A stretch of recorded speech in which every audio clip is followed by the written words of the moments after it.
Vamos lá então começar falando sobre uma busca e apreensão da Polícia Federal na 13ª Vara Federal de Curitiba, que descobriu um documento de 2005 em que o ex-juiz Sérgio Moro determina que autoridades com foro fossem grampeadas. Há um grampo de 40 minutos do presidente do Tribunal de Contas do Estado e a Polícia Federal também apreendeu registros de gravações envolvendo desembargadores do Tribunal Regional Federal da 4ª Região, que é responsável por revisar decisões da Justiça Federal no Paraná. As informações estão numa reportagem da Daniela Lima, aqui no UOL. Reinaldo. Olha, deixa eu fazer um convite aqui, não agora, depois, tá? Mais tarde, né? Quando o UOL está, enfim, você já leu tudo do UOL, já sabe tudo do UOL, aí você pode de madrugada lá pesquisar. Procura lá no Google, onde quiser. Reinaldo Azevedo, 13ª Vara Federal, Tony Garcia, que foi um dos delatores que o Moro usou, né? E métodos ilegais. Eu escrevi longamente a respeito, comentei longamente a respeito.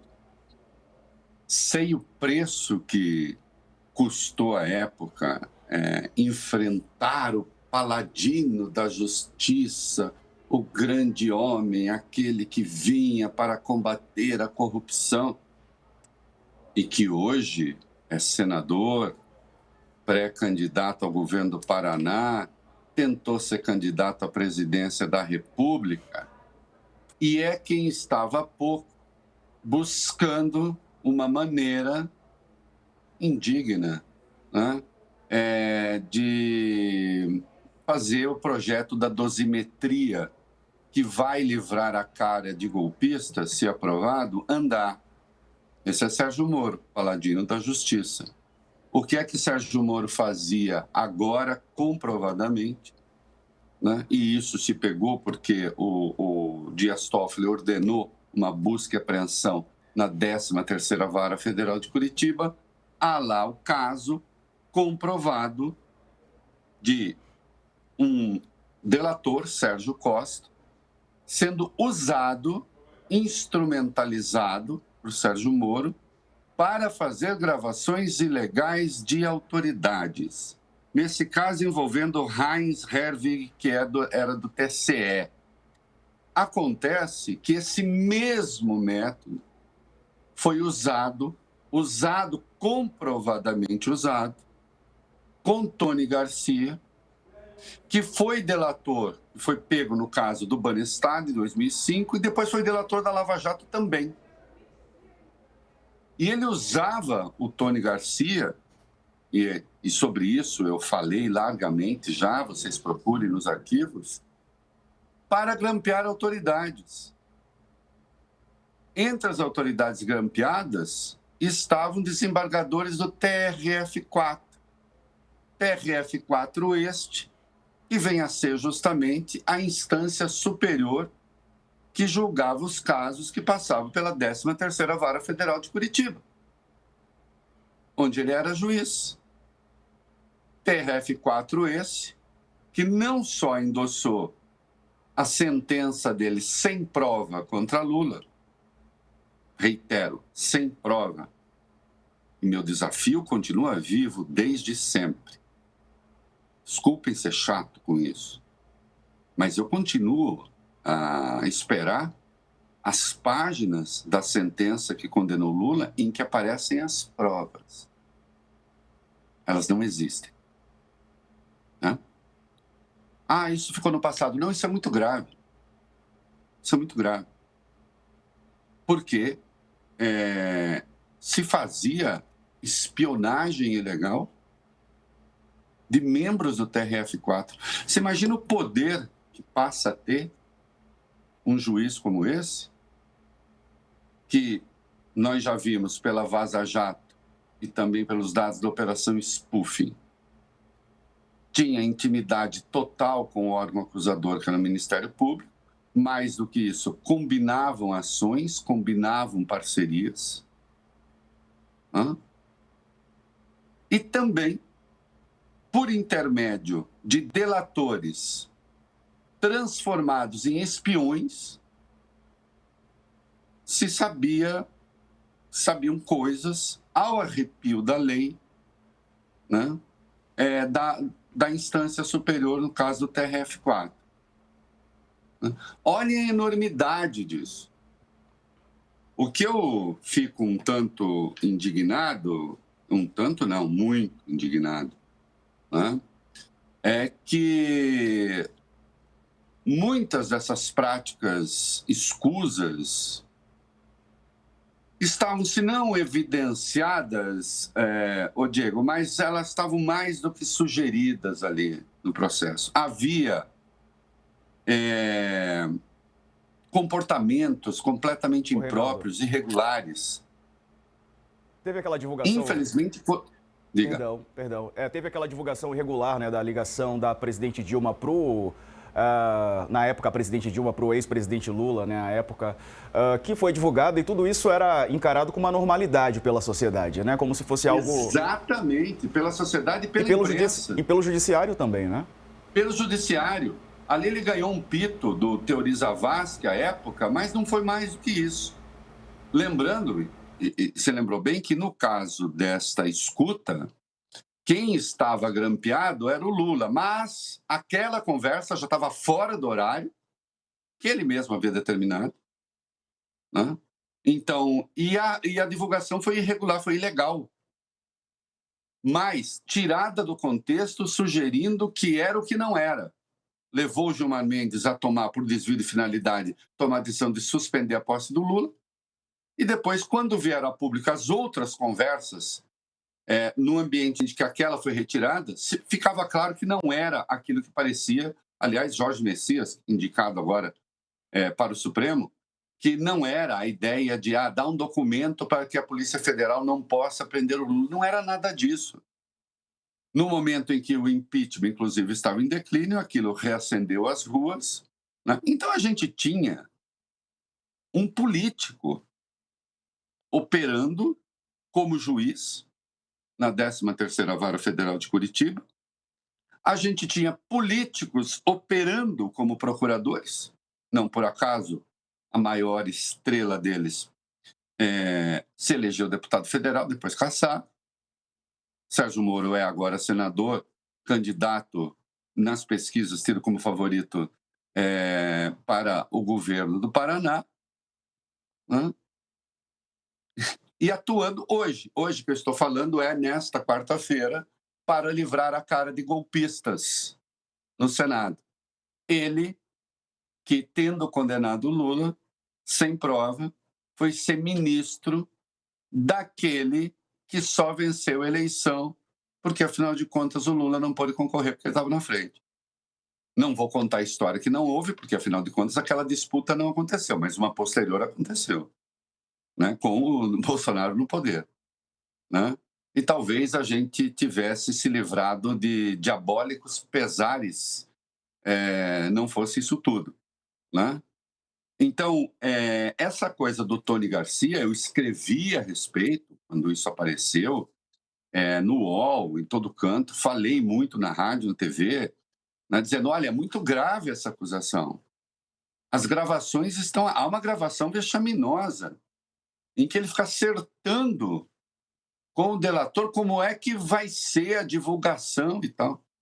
E o Tony Garcia é transformado num instrumento. Eu disse, eu fui transformado num instrumento de espionagem de autoridades a serviço do juiz. Né? E aí você tem a prova.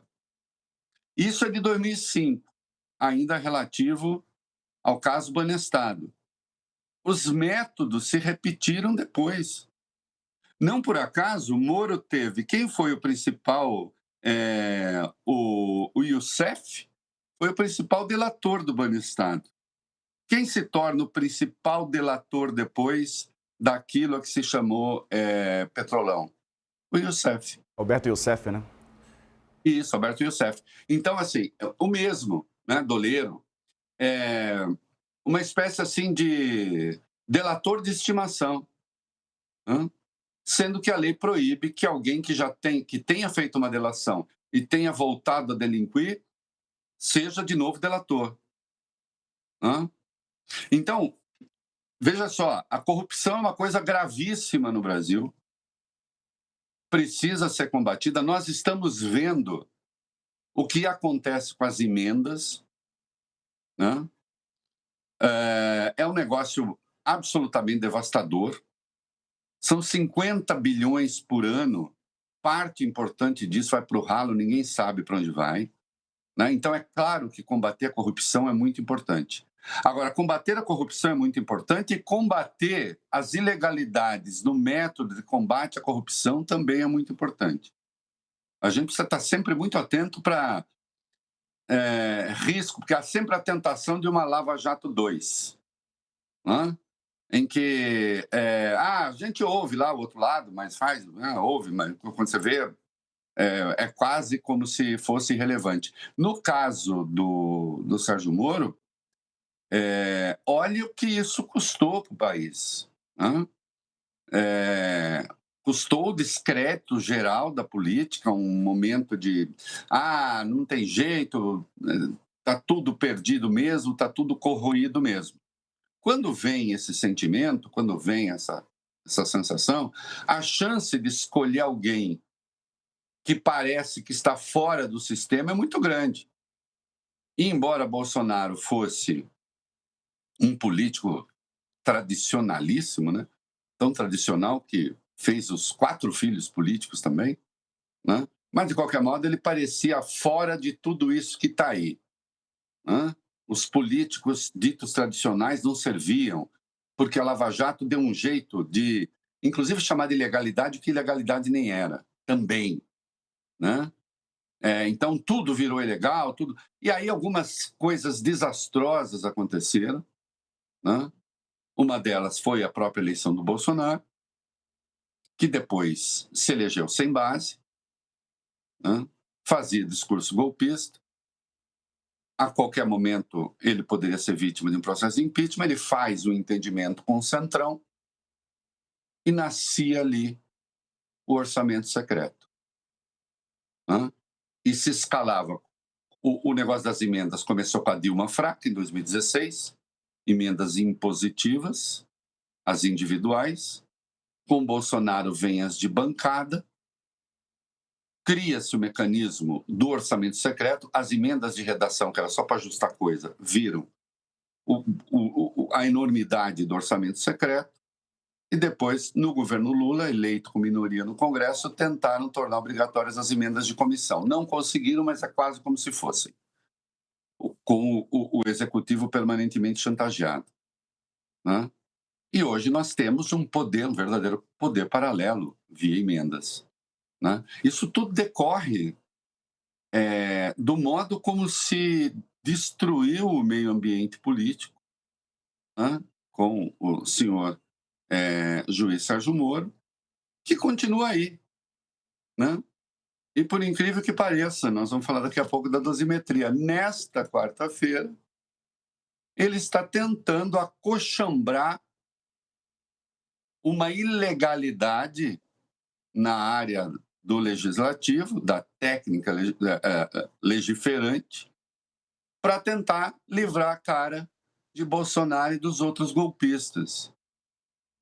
Esse é o paladino da justiça, né? Que durante muito tempo, durante anos, pautou a imprensa política, com raras exceções, deu o rumo das coisas, e mais de uma vez eu li coisas na linha, ele pode ser um pouco exagerado, mas a corrupção é nosso principal problema. Então, não, a corrupção sim é um problema gravíssimo, e é muito grave se os métodos de combater a corrupção são também corruptos no sentido etimológico mesmo, estão corroídos, estão apodrecidos por ilegalidades. Né? Aí a gente entra numa espiral do capeta. Né? É preciso chegar às últimas consequências nesse troço. Há crimes aí que não prescreveram, especialmente os relativos à Lava Jato, porque a espionagem aconteceu na Lava Jato também, e aqueles que cometeram os crimes, têm que arcar com a responsabilidade. Isso é muito grave, isso é muito sério. Né? Eu me orgulho de cada crítica que fiz a esse troço, esse absurdo que tomou conta do país, arcando com consequências que não foram leves, mas tá aí, né? O tempo está revelando as coisas.